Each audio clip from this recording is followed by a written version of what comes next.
l'Éternel, car il entend ma voix.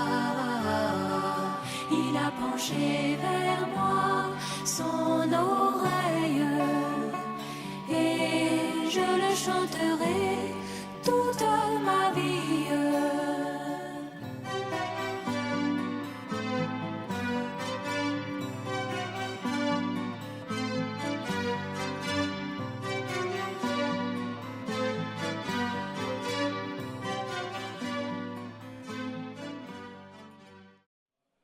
Alléluia. Nous l'aimons et l'amour de Dieu consiste à garder sa parole, ses commandements. Et pour celui qui l'aime, ses commandements ne sont pas pénibles. Amen. Si nous l'aimons, il nous aidera et par la grâce de Dieu, nous arriverons au terme de notre voyage, là où ceux qui l'ont aimé dans les âges passés sont parvenus. Amen. Gloire à Dieu. Gloire à Dieu. Dans ces temps-ci, il y a beaucoup de phénomènes de maladies à gauche, à droite. Mais ce n'est pas un problème pour nous. Nous savons que la grâce du Seigneur nous suffit. Amen. Plusieurs, certainement, n'ont pas pu venir pour des raisons, mais nous sommes déjà plus de 2 et même plus de 3 personnes. Et quand nous venons ici, c'est vraiment au nom du Seigneur. Amen. Ça n'importe pas que autre chose soit prise en considération. C'est au nom du Seigneur. Nous allons nous lever pour faire une lecture d'introduction.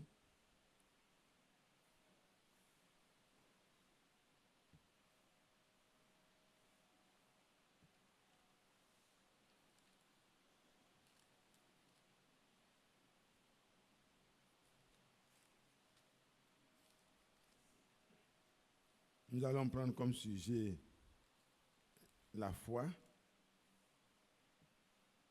Nous prenons dans Jude, au chapitre, Jude c'est un seul chapitre, Jude, verset 3.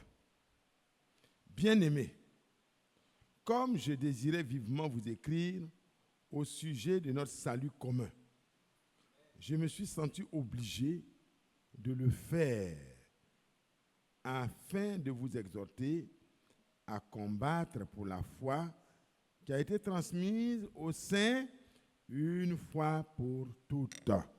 Amen. Amen. Gloire à Dieu. Le combat, c'est pour la foi. Nous allons lire 2 Timothée.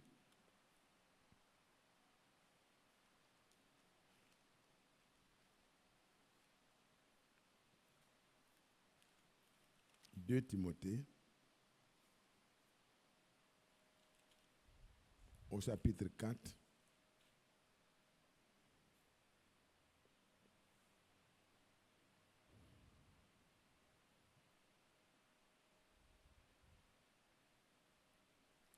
Je t'en conjure devant Dieu et devant Jésus-Christ qui doit juger les vivants et les morts, et au nom de son apparition et de son royaume.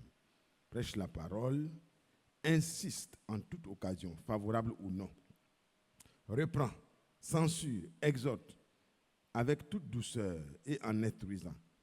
Car il viendra un temps où les hommes ne supporteront pas la saine doctrine, mais ayant la démangeaison d'entendre des choses agréables, ils se donneront une foule de docteurs selon leurs propres désirs, détourneront l'oreille de la vérité et se tourneront vers des fables. Mais toi, sois sobre en toutes choses, supporte les souffrances, fais l'œuvre d'un évangéliste, remplis bien ton ministère. Et le témoignage personnel de Paul maintenant. Car moi, je sers déjà de libation. Et le moment de mon départ approche. Amen. Vous savez, nous ne pouvons pas savoir à quel moment nous allons partir. Dieu peut nous avertir, mais nous pouvons ne pas être avertis beaucoup de temps avant. Et l'enlèvement aussi n'est pas avec un jour défini. Amen. Paul pouvait dire ici, concernant sa mort, le moment de mon départ approche. Et le bilan va être fait. Amen. J'ai combattu le bon combat. J'ai achevé la course. J'ai gardé la foi. Amen. Désormais, la couronne de justice m'est réservée. Le Seigneur, le juste juge, me la donnera ce jour-là, dans ce jour-là. Et non seulement à moi, mais encore à tous ceux qui auront aimé son avènement. Que Dieu soit loué. Nous allons dans Hébreux 11 pour terminer. Ceux qui auront aimé son avènement, c'est son retour pour nous chercher et nous amener dans la gloire. Et verset 5 dit, c'est par la foi qu'Enoch fut enlevé. Amen. La même foi. Pour qu'il ne vit point la mort. Et qu'il ne parut plus parce que Dieu l'avait enlevé. Amen. Il ne parut plus parce que Dieu l'avait enlevé. Car avant son enlèvement, il avait reçu le témoignage qu'il était agréable à Dieu. Or, sans la foi, il est impossible de lui être agréable. Car il faut que celui qui s'approche de Dieu croit que Dieu existe et qu'il est le rémunérateur de ceux qui le cherchent. Amen. Veuillez vous asseoir. Frères et sœurs, que Dieu nous fortifie ce matin encore. Vous savez, le travail de notre foi aura un couronnement. Amen. Et comme déjà les serviteurs de Dieu l'ont dit dans leurs épîtres, voici Paul qui dit ici, puisque nous travaillons avec Dieu, nous vous exhortons à ne pas recevoir la grâce de Dieu en vain. Car il est dit, au temps favorable, je t'ai exaucé, au jour du salut, je t'ai secouru. Voici maintenant le temps favorable, voici maintenant le jour du salut. Vous savez que c'est par la foi que Enoch a pu être enlevé en ce temps-là. Chaque jour de la vie d'Enoch était une vie de combat. Amen. Jude a dit, je me suis senti obligé de vous écrire, voyez, afin de vous exhorter à combattre pour la foi. La foi qui a été transmise aux saints une fois pour toutes. La foi vient de ce que l'on entend, et ce qu'on entend vient de la parole de Christ. Dans chaque âge, dans chaque période, Dieu a révélé sa volonté. Et ceux qui plaisent à Dieu, c'est ceux qui prennent position pour la volonté révélée de Dieu et qui la mettent en pratique. Amen. Jude dit, bien-aimé, je désirais vivement vous écrire. C'était important pour lui. Parce que la foi est liée à l'avènement du Seigneur. Amen. C'est par la foi que nous devons marcher jusqu'à l'avènement du Seigneur. Et la foi n'est pas quelque chose d'abstrait. La foi est liée à l'obéissance. Amen. Quelqu'un qui a la foi, il doit le manifester par ses œuvres d'obéissance. Et c'est de cette manière-là qu'on est perfectionné et qu'on peut attendre le jour de l'avènement du Seigneur comme Enoch l'a fait. Il fut enlevé pour qu'il ne vit point la mort. Il ne parut plus parce que Dieu l'avait enlevé. Mais avant son enlèvement, il a reçu le témoignage que sa foi là plaisait à Dieu. La foi, Jacques le dit, sans les œuvres, c'est comme un corps sans vie, sans esprit. Chaque jour, frère, dans Éphésiens 2, le verset 10, il y a des œuvres qui ont été préparées d'avance pour que ceux qui ont la foi en Jésus-Christ, dans l'obéissance, manifestent ces œuvres-là. Quel est le genre de foi que toi tu as? Quel est le genre de foi que moi j'ai? Vous savez, dans 2 Corinthiens 13, il est aussi parlé de la foi. Examinez-vous vous-même, verset 5, pour savoir si vous êtes dans la foi. Ah, j'ai cru, j'ai pris mon baptême, je suis prédicateur, je suis chantre, je suis tant. Tout ça c'est bon. J'ai beaucoup de brochures, j'ai lu. Je crois au ministère de frère Branham et de frère Franck. C'est très bon.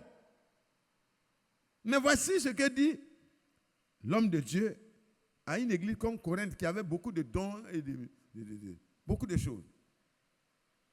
Examinez-vous vous-même. Dans votre foi là, examinez-vous. L'enlèvement est proche. Vous ne pouvez pas passer entre les mailles de la parole. Non, ce n'est pas possible. Examinons-nous nous-mêmes. Ce n'est pas quelqu'un qui va examiner et juger l'autre.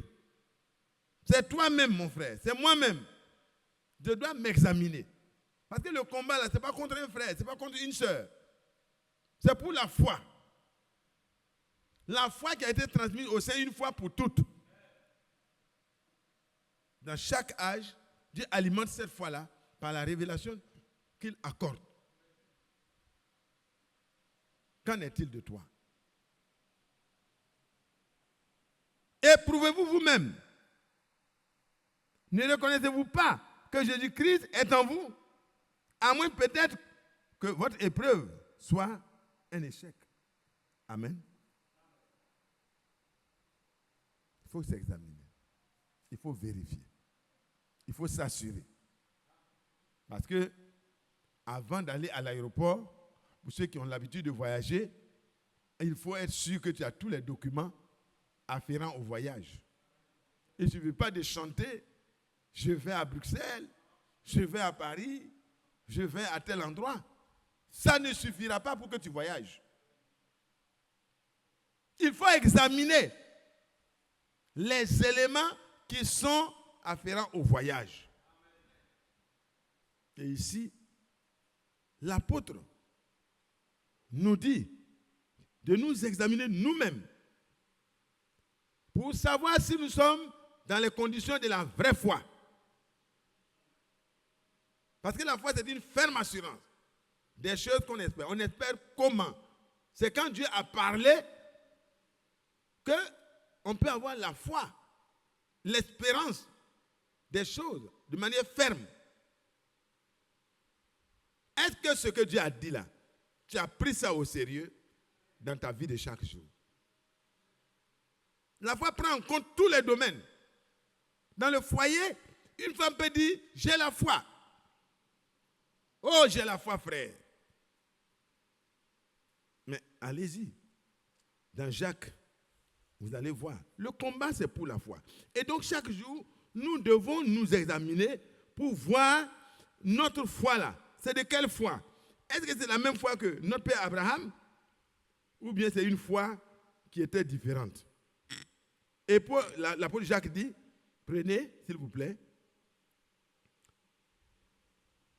au verset 17. Jacques 2, verset 17. Bon, on peut prendre le verset 16. Hein.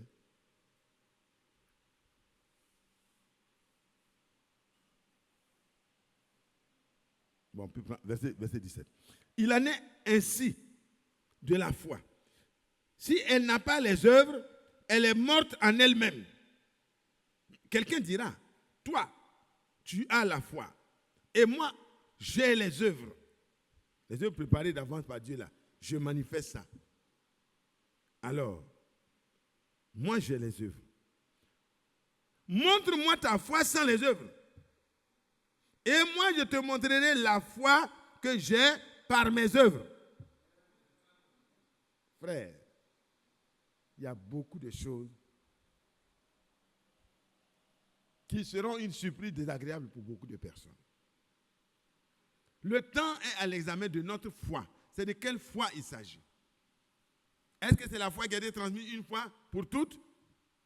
Cette foi-là, elle marche avec l'obéissance. L'amour qu'on a pour Dieu, on le manifeste dans l'obéissance. Et il continue. Tu crois qu'il y a un seul Dieu. Tu fais bien. Parce que les gens pensent que le fait de savoir que la Trinité c'est faux, le baptême Trinité c'est faux, ces choses c'est faux, alors moi je suis dans la vraie foi. Ça ne suffit pas. Les démons sont plus informés qu'il n'y a pas de Trinité. Ils ont trompé les gens, mais eux-mêmes savent que Dieu est unique. Donc les démons croient la même chose. Et ils tremblent. Frère Isaïe, prêchait un jour, il dit la foi des démons. Il y a des gens qui ont la foi des démons. Ils croient qu'il y a un seul Dieu. Ils ont la révélation maintenant. Dieu n'est pas trois. Dieu est unique. Mais les démons aussi croient. Et ils tremblent. Mais toi, tu ne trembles même pas. Tu peux marcher avec des bottes. Tu peux t'asseoir, critiquer. Tu peux t'asseoir, parler mal des frères. Tu peux t'asseoir, les déshabiller. Parce que toi, tu es propre. Tu es vraiment propre. Mon cher ami, ce n'est pas la bonne manière. Les démons même tremblent. Quand ils ont vu Jésus, ils ont commencé à trembler. Mais nous-mêmes, on ne connaît même pas la valeur, parfois. Et donc, ils s'amusent à dire, je commande au Saint-Esprit. Bon. Les démons tremblent quand on parle de ce Dieu-là. Et ils ne savent même pas de qui il s'agit. J'espère que ce n'est pas la même chose chez nous. Faisons très attention. Examinons-nous nous-mêmes pour voir si nous sommes dans la vraie foi. Éprouvons-nous. Et David dit dans le psaume 139, à partir du verset 23-24, il dit, Éternel, sonde-moi et connais mon cœur. Éprouve-moi. J'ai fini de m'examiner, j'ai fini de m'éprouver. Je vois que ce n'est pas suffisant. Je demande comme David, il faut toi-même. Il faut me passer au crible. Il faut me sonder. Il faut révéler les choses cachées en moi. Frère, quand les gens parlent mal de vous, ne prenez pas ça en mal. Vérifiez en même temps, est-ce qu'il n'y a pas quelque chose qui est vrai dedans? S'il y a quelque chose qui est vrai, prenez ça.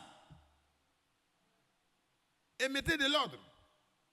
Si c'est faux, dites-leur c'est faux. S'ils veulent continuer, ils peuvent continuer. Parce que chacun va produire les œuvres de son Père. Amen. Les gens sont libres. Mais toi et moi, nous ne sommes pas libres. Nous sommes amenés à agir selon la parole de Dieu. Et l'apôtre dit ici, veux-tu savoir, ô homme, verset 20, homme 20, que la foi sans les œuvres est inutile? Veux-tu savoir que la foi dont Jude parle là, ce n'est pas la foi sans les œuvres. Ce n'est pas la foi des démons. Je crois que Dieu est seul, je crois que ce n'est pas ça. Je crois en la Sainte Église. Bon, ça, c'est des récitations. Toi aussi, tu ne dois pas rentrer dans ça.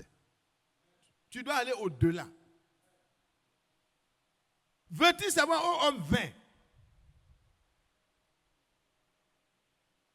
Parce que quand on n'a pas cru selon les Écritures, on a cru en vain. Et nous-mêmes, on devient vain. Et ça, je pense que c'est dans 1 Corinthiens 15. Parce qu'il faut croire comme Dieu a dit. Si Dieu n'a pas dit quelque chose, il ne faut pas croire. Et c'est vrai, il disait ici aux Corinthiens, aux mêmes Corinthiens, je vous rappelle, 1 Corinthiens 15, frères, l'évangile que je vous ai annoncé, que vous avez reçu, et dans lequel vous avez persévéré. Parce que quand on reçoit l'évangile, la vraie parole, c'est ça qui suscite la vraie foi. On a la révélation de ce que Dieu fait, de ce que Dieu a fait pour nous, et on y croit, et on se met à la disposition de Dieu dans l'obéissance. C'est la vraie foi. Mais il faut continuer dedans. Il dit quoi? Et dans lequel vous avez persévéré. Les apôtres, quand ils ont fini de prêcher le jour de la Pentecôte, quand vous lisez dans le verset 41, 42, 43, il dit, mais ceux qui ont cru, ils étaient une multitude. Ils persévéraient dans l'enseignement des apôtres. C'était leur manière de combattre pour la foi. On ne peut pas leur donner quelque chose d'autre que l'enseignement des apôtres et ils vont accepter. Et dans l'âge d'Éphèse, il a été dit que, mais tu as éprouvé ceux qui se disent apôtres et qui apportent des faux enseignements, tu as éprouvé leur enseignement et tu les as trouvés menteurs. Parce qu'il s'agit de votre foi. Notre foi ne doit pas être fondée sur quelque chose qui est faux. Ça doit être fondée sur ce qui est vrai. Et c'est ça que Dieu scelle. C'est ce qui est vrai là, que vous mettez en pratique là. C'est ça que Dieu scelle. Ce que vous êtes prêt à faire dans la vérité, dans l'obéissance là. C'est ça qui plaît à Dieu. Dieu ne vient pas mettre son sceau sur un devoir qui n'est pas bien fait. Que Dieu nous aide.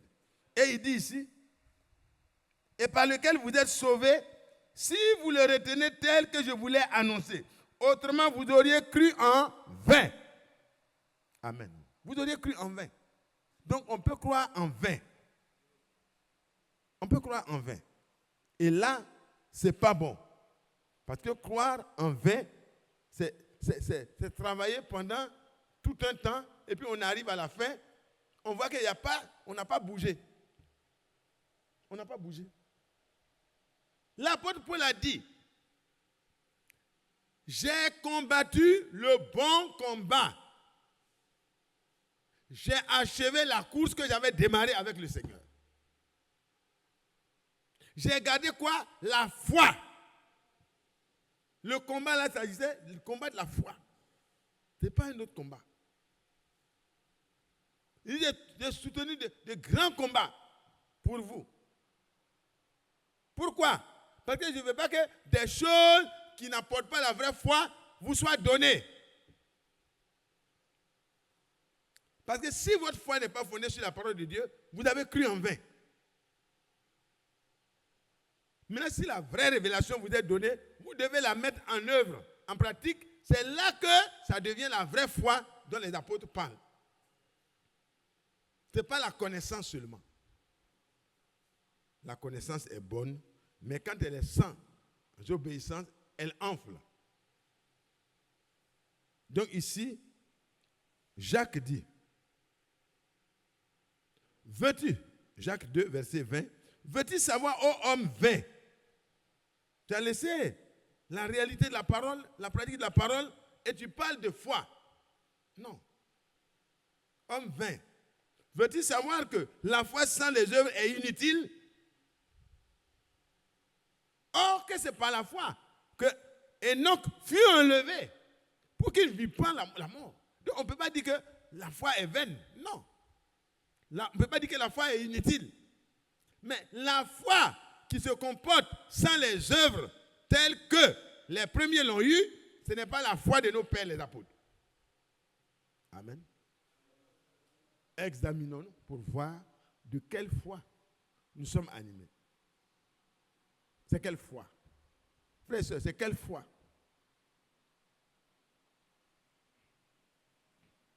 Et il va prendre des exemples concrets. Abraham, notre père, ne fut-il pas justifié par les œuvres de la foi, bien sûr, lorsqu'il offrit son fils Isaac sur l'autel? Est-ce que vous suivez bien? Il reçoit un enfant, et à l'âge où l'enfant vraiment commence à gambader et à faire il est heureux, et Dieu lui dit, prends cet enfant, ton fils, ton unique, Isaac, celui que tu aimes, Isaac, prends-le, va le sacrifier et il faut le brûler en holocauste. On va aller là-bas. Il dit, tu vois que la foi agissait avec ses œuvres et que par les œuvres, la foi fut rendue parfaite. Frères et sœurs, quel est le genre de foi que tu as? Parce qu'une foi qui n'a pas les œuvres telles que les premiers chrétiens l'avaient, mais c'est une foi qui est vaine. Voyez, nous sommes retournés à la foi de nos pères les apôtres. À quelle foi? Quand tu peux passer ton temps à commérer, Tu peux passer ton temps à critiquer. Au lieu de te mettre dans la prière. De quelle foi parles-tu? De quelle foi, frère? Il faut éviter de se donner soi-même une fausse sécurité. C'est le moment favorable, frères et sœurs. Faisons très attention. Allons rapidement dans Genèse 22 pour voir exactement comment ça s'est passé. Et puis, on va passer du temps à prier.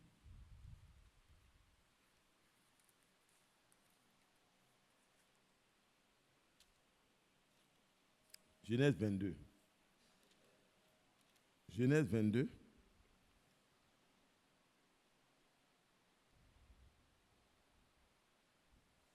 Après ces choses, Dieu mit Abraham à l'épreuve.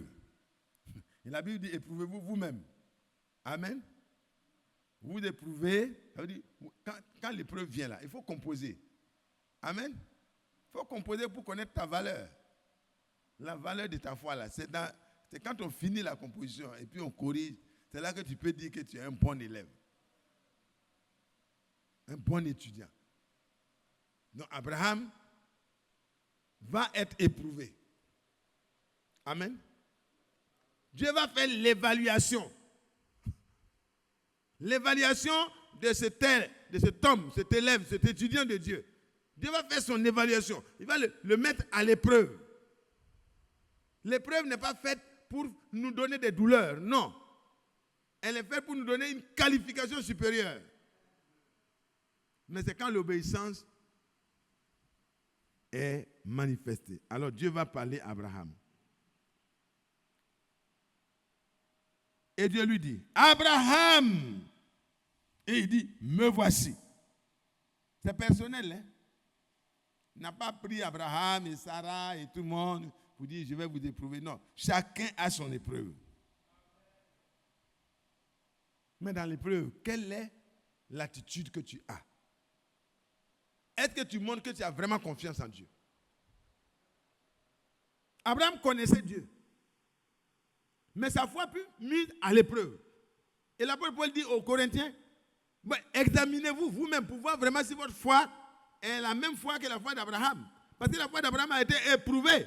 C'est ce que ça veut dire. Parce que c'est la même foi. La vraie foi marche avec des œuvres qui sont en accord avec la parole de Dieu, préparées d'avance par Dieu, afin que nous puissions les accomplir, comme le dit Éphésiens 2, verset 10. Et Dieu va montrer à Abraham quelque chose de supérieur. Prends ton fils, ton unique, celui que tu aimes, Isaac. Dieu, dans sa communication, il est très détaillé. Il ne peut pas laisser des interprétations.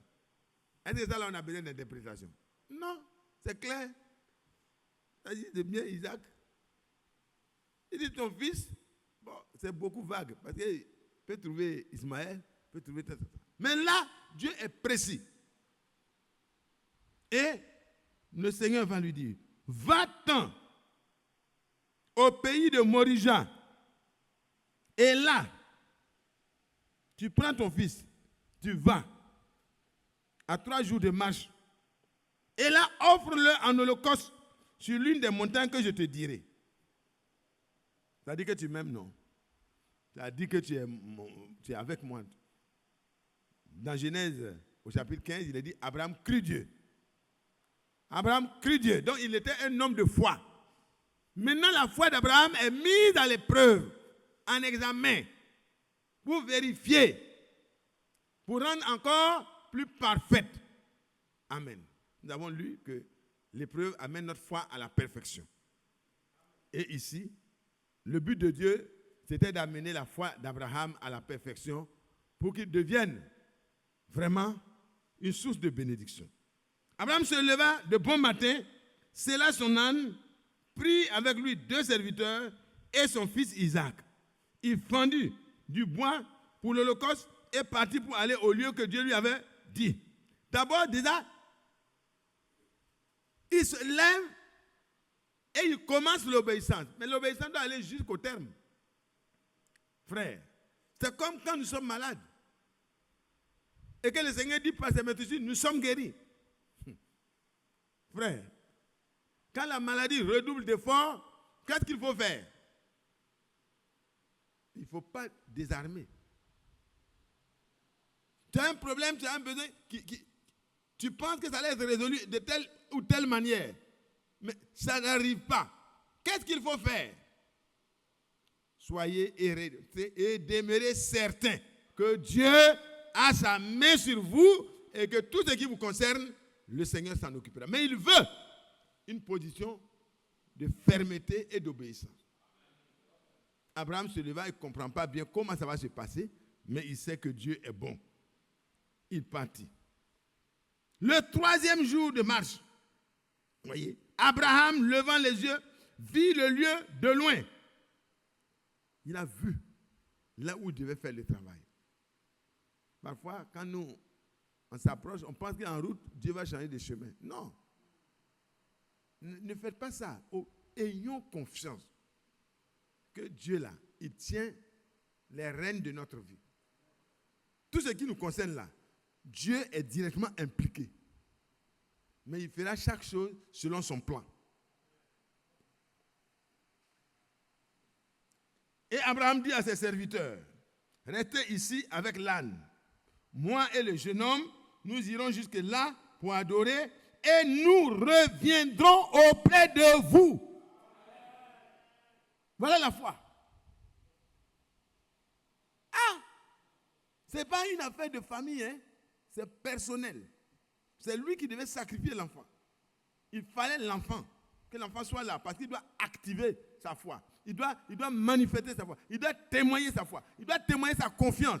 Que non seulement Dieu lui a donné ce fils de manière miraculeuse, mais que Dieu est capable de lui redonner ce fils comme par la résurrection.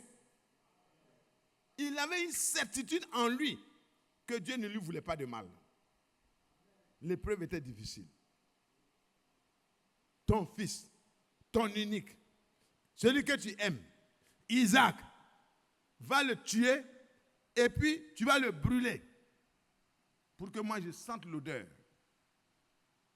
Non, ce n'est pas facile. Mais Abraham n'avait pas une foi abstraite. La foi d'Abraham avait des œuvres. Et ici, Abraham prit du bois. Le bois de l'Holocauste, le chargea sur son fils Isaac, porta dans sa main le feu et le couteau. Et ils marchaient tous deux ensemble. Alors Isaac, parlant à Abraham, son père, dit, mon père. Et il répondit, me voici mon fils. Isaac reprit, voici le feu et le bois. Vous voyez comment c'est éprouvant. Si l'enfant ne parlait pas, c'était encore plus facile. L'enfant unique, la maman se trouve à la maison. Tu vas aller dire quoi? Si tu n'as pas confiance que Dieu est capable de ressusciter même les morts, mais tu ne peux pas avancer. Tu vas dire non, c'est bon aujourd'hui là. Mais est-ce que tu as quelque chose que tu n'as pas reçu de Dieu? Qu'as-tu que tu n'aies reçu de Dieu? Si Dieu a commencé avec toi, il va achever. Pourquoi tu vas te décourager? Abraham n'était pas découragé. L'enfant va lui poser la question. Père, mon père, me voici mon fils. Isaac reprit. Voici le feu et le bois. Parce que l'enfant sait qu'on utilise le feu et le bois pour brûler l'Holocauste. Mais il sait qu'il y a un agneau qu'on doit déposer. Il dit, mais où est l'agneau? On s'en va, il n'y a pas d'agneau. Qu'est-ce qui se passe, papa? Habituellement, nos sacrifices, ça se fait de telle manière. Mais où est l'agneau? Et Abraham avait déjà dit, nous irons adorer et nous reviendrons vers vous, auprès de vous. Et il va répondre de la même manière. Foi, voici.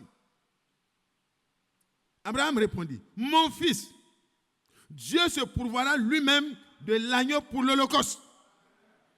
Et ils marchaient tous deux ensemble. Amen. Dieu se pourvoira lui-même. Hey, mon frère, je ne sais pas quel problème tu as. Hein? Je ne sais pas si ça peut être plus difficile que cette situation d'Abraham. Dieu est en train de mettre à l'épreuve ta foi, c'est tout. Dieu est en train de mettre à l'épreuve ma foi, ta foi. Dieu ne va pas te laisser te débrouiller seul. Non, non, non. Loin de Dieu, une telle attitude. Le but a été dit au départ. Dieu le mit à l'épreuve. Dieu voulait éprouver sa foi. Parce que c'est par la foi qu'on est agréable à Dieu. Sans la foi, nul ne peut être agréable à Dieu. Et la foi n'est pas, je crois au Dieu tout-puissant. Non, c'est des œuvres qui accompagnent, des œuvres d'obéissance, sans murmure. Il y a des gens qui ont essayé d'imiter. Bon, ils ont interprété Abraham qui est en train de pleurer. Oh Dieu, ça là, c'est quoi ça encore? Abraham, non, Abraham n'a jamais eu une telle attitude. C'était douloureux, c'est clair que ce n'est pas facile. Mais Abraham n'a pas murmuré contre Dieu. Sinon, son travail n'allait pas être parfait. Dieu voyait un homme qui lui fait confiance. Il arrive. Lorsqu'il fut arrivé au lieu que Dieu lui avait dit, Abraham éleva un autel, rangea le bois et lia son fils Isaac. Frère, parce que Dieu lui a dit, c'est son fils qui doit lier et déposer et tuer et brûler. Voilà où devait aller sa foi. Une obéissance, on pourrait dire, selon le monde, folle. Parce qu'effectivement, l'évangile, le message divin du salut est une folie pour ceux qui périssent. La foi que nous manifestons, c'est une folie. Quand on voit des gens qui sont des ingénieurs, des responsables de service, qui sont en train de chanter, de danser. Mais cela, ça ne va pas. C'est dans les bistrots qu'on doit danser. Vous êtes ici, on n'a même pas de choses et puis vous dansez. Mais nous avons la vérité. C'est ça qui nous fait danser. La foi agit avec les œuvres. Et c'est par les œuvres que la foi est rendue visible et manifeste. Et Abraham va agir. Puis il prit le couteau. Il étendit la main, prit le couteau pour égorger son fils. Ce n'est pas pour essayer, non, pour égorger son fils tel que Dieu l'a dit. À quel niveau se situe ta foi, mon frère, ma soeur? Le message de la fin des temps t'a révélé ce que Dieu est. Mais est-ce que tu es prêt à lui obéir? Alors l'ange de l'Éternel l'appela du haut des cieux et dit, Abraham, Abraham. Et il répondit, me voici. Ce n'est qu'à ce moment que Dieu entre en scène. Dieu veut voir la vraie foi. Frère, si Dieu n'est pas entré en scène encore au sujet de quelque chose que tu attends avec persévérance. Et si ta persévérance, l'épreuve, voyez, est là et que tu obéis dans la persévérance, tu verras Dieu entrer en scène. C'est sûr, c'est certain. Dieu n'est pas obligé, mais Dieu, par sa fidélité, il s'engage pour notre bien. Alors Dieu entre en scène. Abraham a fini de faire tout ce que Dieu attendait de lui. Il a pris le couteau, il partait pour égorger l'enfant. Dieu voit que, parce que Dieu sonde les cœurs. Prenez Hébreu, il connaît les intentions des cœurs. Parce que on va penser que, bon, il pouvait essayer en attendant de voir si Dieu va changer d'avis. Non. Dieu voit dans ton cœur si tu es prêt à lui obéir.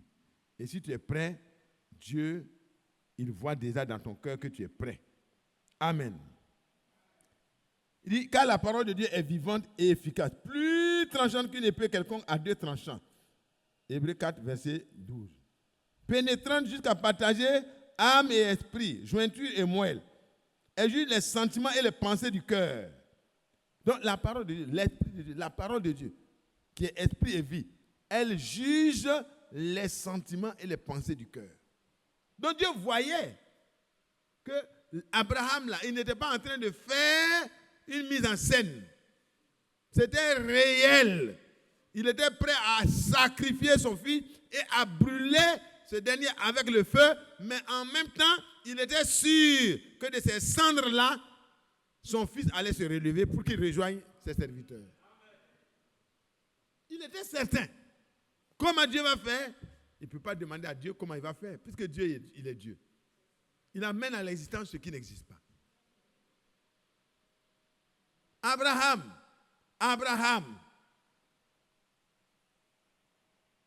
Vous voyez? Nulle créature n'est cachée devant Dieu, mais tout est à nu et à découvert aux yeux de celui à qui nous devons rendre compte. Donc, ce qu'Abraham était en train de faire là, Dieu voyait dans son cœur quel était le degré et jusqu'où il allait obéir. Donc, Dieu n'a pas besoin d'aller jusqu'au bout. Il sait déjà. C'est le même Dieu qui a dit, celui qui croira, qui sera baptisé, sera sauvé. C'est pas vrai? C'est le même Dieu qui a dit par l'apôtre Pierre, repentez-vous et que chacun de vous soit baptisé au nom du Seigneur Jésus-Christ pour la rémission de vos péchés. Et vous recevrez le Saint-Esprit. Ce n'est pas le même Dieu. Mais chez Corneille, Dieu, il a opéré autrement. Parce qu'il comprenait, il voyait déjà que ces personnes-là sont prêtes à obéir jusqu'au bout. Pour enlever les préjugés des Juifs qui étaient là, Dieu entre en scène jusqu'au bout. Si tu es obéissant, si dans ton cœur tu es honnête et sincère, Dieu te donne d'avant déjà, avant que tu cries, il t'exauce.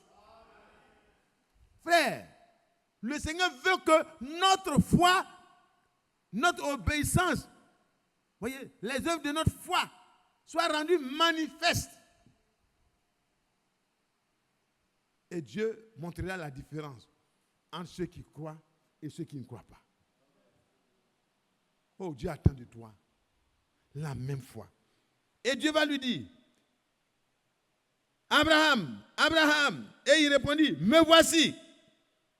Et l'ange dit, n'avance pas ta main sur l'enfant et ne lui fais rien, car je sais maintenant que tu crains Dieu et que tu n'as pas refusé ton fils, ton unique.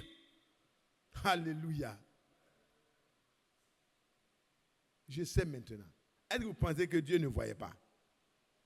Mais il veut dire, ta foi a été rendue manifeste par tes œuvres. Je vois que ta foi n'est pas une foi sans vie. C'est une foi rendue vivante par l'obéissance en laquelle tu te mettais à faire. Abraham, je suis content de toi. Je suis fier de toi. Alléluia. Oh là là. Dieu était ému. Dieu était heureux de voir qu'au moins sur la terre, il y a quelqu'un avec lequel il peut marcher. Parce qu'il lui fait confiance. Et à la fin des temps, si Dieu a envoyé le prophète, il a envoyé les serviteurs fidèles et prudents, c'est pour nous amener par les œuvres qui ont été manifestées dans le ministère de cet homme de Dieu-là. C'est pour nous faire comprendre que Dieu est vraiment prêt pour nous. Il est prêt pour nous. Ce n'est pas l'enseignement restauré seulement, mais tout ce qui accompagne la foi, Dieu est prêt pour nous. Mais qu'en est-il de toi? Abraham a reçu le message. Mais Abraham a mis le message en pratique. Il était prêt à obéir jusqu'à sacrifier son fils. Et Dieu dit, non, c'est bon. Je sonde les cœurs. Je connais les pensées et les intentions des cœurs. Nulle créature n'est cachée devant moi. Abraham, je me rends compte que tu allais le faire. Donc c'est suffisant. Ne touche pas à l'enfant. Tu as dit à l'enfant que Dieu se pourvoira lui-même de l'agneau pour les sacrifices. Lève les yeux. Alléluia. Il lève les yeux. Voilà la solution à son problème. Problème pour lequel il pouvait pleurer. Par la grâce de Dieu, c'est résolu. Mais Abraham ne pleurait pas. Abraham savait que Dieu était capable. Et la Bible dit, Abraham leva les yeux et vit derrière lui un bélier retenu dans un buisson par les cornes, loin de toute civilisation. Ton problème là, il n'y a aucune solution. Mon frère, il n'y a pas de solution. Si c'est la maladie, si c'est un besoin, On ne peut pas trouver de solution. Mais confesse que Dieu se pourvoira lui-même la solution. Aie confiance que Dieu est capable de susciter la solution là où il n'y en a pas. Parce qu'il dit et la chose arrive. Il ordonne et ce qui n'existe pas vient à l'existence. Psaume 33, versets 8 et 9. Alors, mes bien-aimés, voilà ce qui va venir. Dieu a exaucé la foi d'Abraham. Il lève les yeux, il voit le bélier et il prie le bélier. Amen. Et l'offrit en holocauste à la place de son fils. Ce qu'il venait de dire à l'enfant est accompli. Ce qu'il venait de dire à ses serviteurs va s'accomplir. Parce qu'ils ont fini d'adorer le seul vrai Dieu et il est revenu vers les serviteurs avec son enfant. Frère, Dieu ne nous éprouve pas au-delà de ce que nous pouvons supporter. Avec chaque épreuve, sache que Dieu a déjà pourvu à la sortie. Il y a un chemin de sortie que toi tu ne connais pas. Mais Dieu connaît déjà le chemin de sortie. Parfois il retarde quelque chose, c'est pour un but. Oh, que Dieu soit loué. Ne murmurons plus, ne craignons plus, ne nous lamentons plus. Même quand Israël devant la mer Rouge était en train de manifester vraiment de l'inquiétude, Dieu n'a pas été content. Il dit non, mais Moïse, pourquoi c'est écrit? Pourquoi c'est écrit? Parle. Amen. Pourquoi c'est écrit? Pourquoi l'inquiétude?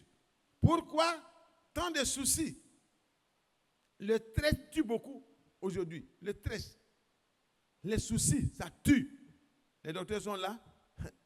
Beaucoup de maladies cardiovasculaires, c'est causé par le stress.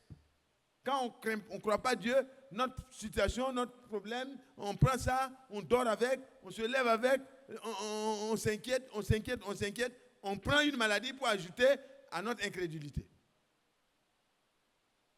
Frères et sœurs, reposons-nous sur le Seigneur et sur ses promesses.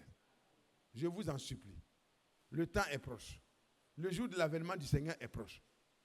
Avant son enlèvement, Enoch a reçu le témoignage de Dieu lui-même qu'il était agréable, qu'il avait la vraie foi. C'est-à-dire que sa foi avait des œuvres.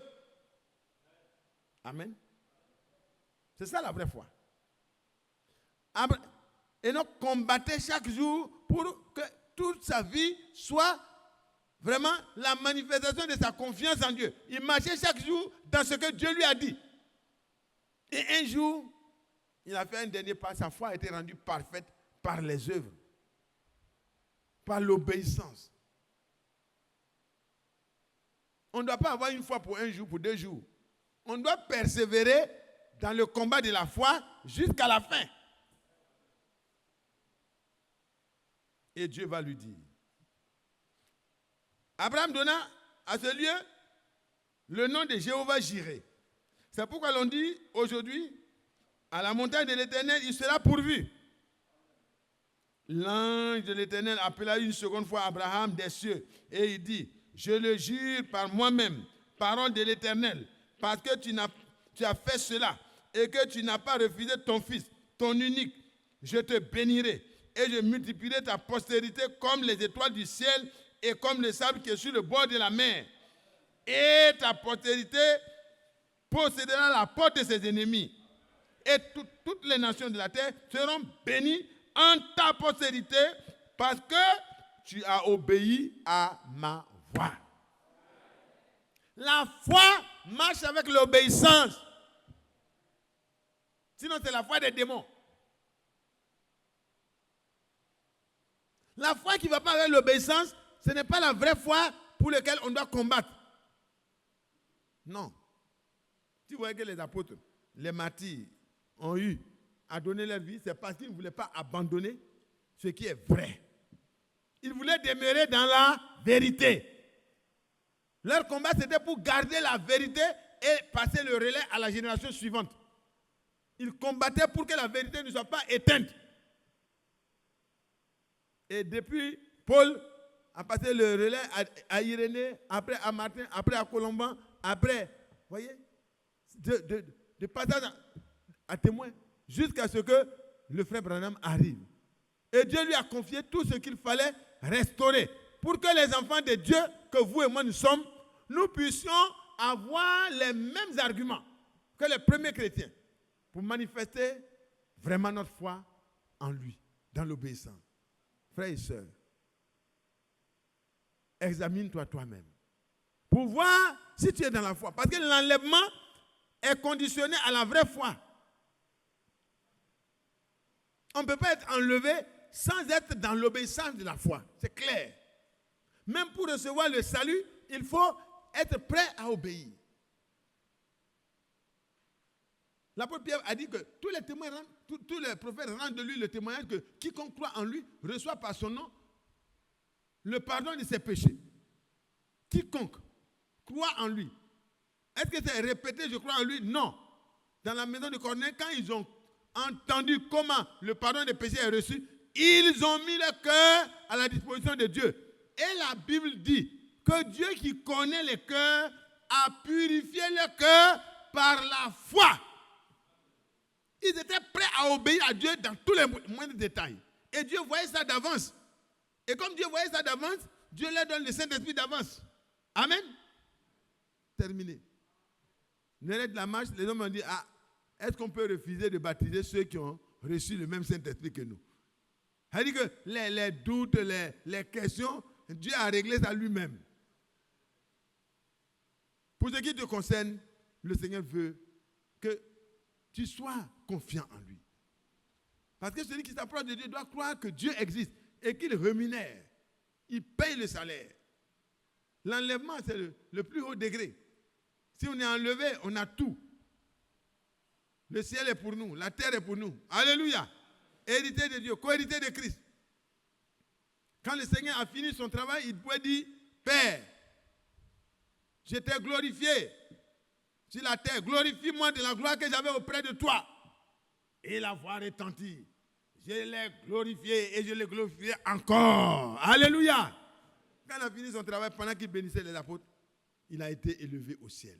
Et vous et moi, quand nous marcherons dans la foi jusqu'à la fin, nous serons enlevés et nous serons à la même place, sur le trône, avec celui qui a été le premier vainqueur. Amen. Que Dieu soit loué. Que Dieu soit loué. Et Abraham est devenu quoi? La source de bénédiction pour toutes les nations. Et vous et moi, en Christ, nous sommes cette postérité qui doit servir de repère.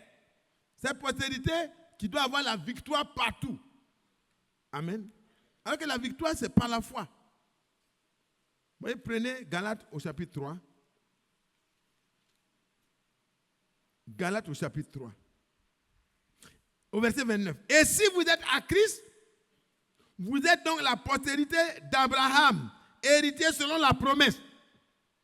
Parce que Dieu a dit ici, il a parlé d'Abraham, mais il a parlé de sa postérité. Il dit, toutes les nations de la terre seront bénies en ta postérité, parce que tu as obéi à ma voix. Et si vous êtes à Christ, ça veut dire que vous avez obéi à la prédication de la foi. Vous vous êtes repentis. Vous avez accepté de marcher dans l'obéissance tous les restes de votre vie. Et la Bible dit dans Actes 5, verset 32, que nous sommes témoins de ces choses dont nous parlons, de même que le Saint-Esprit que Dieu a donné à ceux qui lui obéissent. Amen. Si nous obéissons, Dieu vient habiter en nous. Il purifie notre cœur par la foi qui a des œuvres. Il purifie. De la même manière que Dieu a donné ce qu'il fallait à Abraham, parce que Dieu a vu qu'il était déterminé à faire toute la volonté de Dieu. Dieu te donnera ce dont tu as besoin. Il veut te voir déterminé, prêt à obéir dans tous les domaines. La folie de la foi. Certainement dans le temps d'Enoch, les gens ne le comprenaient pas. Hein. Il était bizarre. Quelqu'un qui était solitaire. Parce qu'il n'avait pas vraiment les mêmes points de vue que les autres. Il était solitaire. Ce n'était pas quelqu'un qui faisait le malin, il n'était pas orgueilleux, mais il n'était pas prêt à faire comme les autres. Amen. Oh, que Dieu nous aide. Est-ce que nous sommes prêts? Est-ce que nous voulons que Dieu fasse la même chose? Est-ce que nous voulons que nous soyons une source de bénédiction pour toutes les nations de la terre? Autour de toi, les gens doivent trouver la bénédiction au travers de toi. Parce qu'avec Christ et en Christ, tu es la postérité dont il est question. Où il a été dit à Abraham, toutes les nations seront bénies en ta postérité. Et si vous êtes à Christ, vous êtes donc la postérité d'Abraham, héritier selon la promesse. C'est pour cela qu'il est dit dans Éphésiens 1, verset 3, que nous sommes bénis de toute bénédiction. De toute espèce de bénédiction. De chaque bénédiction. Dans les lieux célestes en Christ. Par l'élection du Seigneur. Que Dieu nous bénisse. Est-ce qu'on est prêt? Est-ce qu'on veut désormais que nous ne soyons plus des personnes qui professent une foi qui n'a pas de suite? Notre foi doit avoir une suite. Les gens doivent pouvoir voir concrètement et se rendre compte que nous sommes des personnes qui agissent. Tu vois que la foi agissait avec ses œuvres. Quand Abraham offrit son fils Isaac sur l'autel, la foi agissait avec les œuvres. Et toi aussi, Dieu attend que dans l'obéissance, tu manifestes ta foi. Et que la foi agissait avec ses œuvres. Et que par les œuvres, la foi fut rendue parfaite. La foi d'Abraham fut rendue parfaite. Et désormais, il était une source. Et sa postérité qui est Christ. Et en Jésus-Christ, toi aussi, tu deviens le prolongement des jours du Seigneur. À travers toi, les autres seront éclairés. À travers toi, le monde qui est pourri va arrêter. Quand tu arrives quelque part, la corruption s'arrête. Amen. Il y a des gens, quand ils arrivent, les gens disent, bon, lui là, on va attendre notre causerie là. Lui là, il ne supporte pas ça. C'est saint. C'est le saint. C'est normal. Le chrétien ne doit pas être assimilé à tout. Non. Il doit être différent. La foi a des œuvres. Et les œuvres manifestent la foi. Et Abraham avait des œuvres. Il a sacrifié son fils. Dieu voyait déjà qu'il a sacrifié. Et Dieu lui dit, tu as déjà fait. Maintenant, moi-même, je vais faire ce que tu as dit là. Je te donne le bélier. Je te donne de retourner avec ton fils. Parce que tu as déjà fait. Ta pensée là, j'ai vu ça. La profondeur de ton cœur là, j'ai vu ça. Tu n'es pas un plaisantin. Tu es quelqu'un qui est prêt à faire la volonté de Dieu, quel que soit le prix. Ce n'est même pas la peine de continuer. C'est bon, Abraham. N'étends pas la main. Je vois que tu ne m'as pas refusé ton fils, ton unique, Isaac. Je suis touché. Regarde, il tourne, il voit le bélier. Dieu a mis ça derrière, hein? Il tourne derrière. Parce que si c'était devant, c'est plus facile. Amen. Et on dit, ah, mais Dieu a mis ça devant, donc il a vu, c'est là il faisait semblant. Non. Il était sincère et Dieu voyait. Et dès qu'il a obéi, le bélier fut créé. Que Dieu nous bénisse. Est-ce que nous pouvons compter sur la grâce de Dieu? Est-ce que nous pouvons demander au Seigneur, vraiment viens-moi en aide? Parce que frère, Enoch fut enlevé parce qu'il avait marché en combattant pour la foi de manière pratique. Et il reçut d'abord le témoignage qu'il était agréable à Dieu. Quel est le témoignage que tu as aujourd'hui avant l'enlèvement? Est-ce que ta foi est visible devant Dieu? Est-ce que les autres voient la différence de ta foi et la foi de ceux qui t'environnent?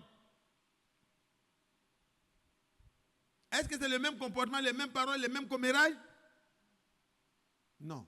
Si c'est le cas, examine-toi. Et si l'examen est un échec, il faut reprogrammer encore. Amen. Parce que quand on échoue, on ne se repose pas. Hein? Quand on parle d'examiner, ça veut dire que ça peut être un échec. Si c'est un échec, il faut reprendre rapidement. Il y a des gens qui ont passé le bac 2 fois, 3 fois avant d'avoir. Ils ont persévéré. Ce qui est grave, c'est de ne pas persévérer. Et Dieu est prêt à t'aider pour qu'il n'y ait pas d'échec. Que Dieu nous aide. Est-ce qu'on ne peut pas compter sur le Seigneur? S'il y a quelque chose qui engage notre enlèvement, nous devons prendre ça tellement au sérieux. La foi engage notre départ. On n'ira pas avec un avion. On n'ira pas avec une fusée. C'est par la foi que l'Esprit de Dieu nous est donné. Et c'est par l'Esprit de Dieu qu'on sera enlevé. Donc, mes bien-aimés, je vous demande pardon. Mettons-nous devant le Seigneur. Que chacun passe en revue la nature de sa foi. Qu'on s'examine. Tout ce qu'on va demander comme sujet de prière là, c'est par la foi qu'on engage ça devant Dieu. S'il n'y a pas la foi, ce n'est pas la peine. Tu vas recevoir quoi? Il dit qu'un tel homme ne s'imagine pas qu'il recevra quelque chose de Dieu. Parce que sa pensée balance. Il n'est pas certain de Dieu. Si tu n'es pas certain de Dieu, tu balances comme une feuille que la mer balance. Qui ne s'imagine pas qu'il recevra quelque chose de Dieu. Il n'est pas prêt à obéir à Dieu et il veut que Dieu lui vienne en aide. Ce n'est pas possible. Que Dieu m'aide. On va se mettre devant le Seigneur et chacun de nous va vraiment répandre son cœur. Ce n'est pas trop tard. Le temps est favorable comme je l'ai lu. Le Dieu que nous adorons, il exauce encore. Il est favorable à nous donner son secours. Et dans Hébreu, il est dit, il est prêt à nous secourir dans tous nos besoins. Hébreu 4, versets 15 et 16. Se souvenez de cet verset, il est prêt à nous exaucer dans tous nos besoins. Et le plus grand besoin d'un frère et d'une sœur, c'est que sa foi soit telle qu'elle a été transmise au sein dans tous les âges passés. Quand la foi est là, le reste se met en place. Quand il n'y a pas la fondation, quand vous voyez la statue de l'homme parfait, c'est d'abord la foi. Joignez à la foi la vertu, à la vertu la connaissance, à la connaissance la tempérance, à la tempérance la patience, à la patience la piété, à la piété l'amour fraternel, à l'amour fraternel l'amour divin. Une fois que la foi est posée et qu'elle est vraiment ce qu'elle doit être, le reste, ça se met en place. Oh, que Dieu nous bénisse. Je souhaite qu'on puisse se mettre à genoux et qu'on puisse parler à Dieu pendant un moment. Parce qu'une fois que notre foi a été testée et éprouvée, si elle est bonne, on peut plier les bagages et puis partir à la maison. Chacun va aller et il sera exaucé. Si ton voisin court vers toi parce qu'il a un problème, à cause de ta foi, Dieu va exaucer ton voisin. Si tu as un parent qui a un problème, à cause de ce que tu as confiance en Dieu, Dieu répondra. Donc le problème, c'est notre foi. Nous allons prier, nous allons nous examiner, nous allons apporter nos cœurs à Dieu. Le Seigneur est prêt à nous aider. Prions ensemble.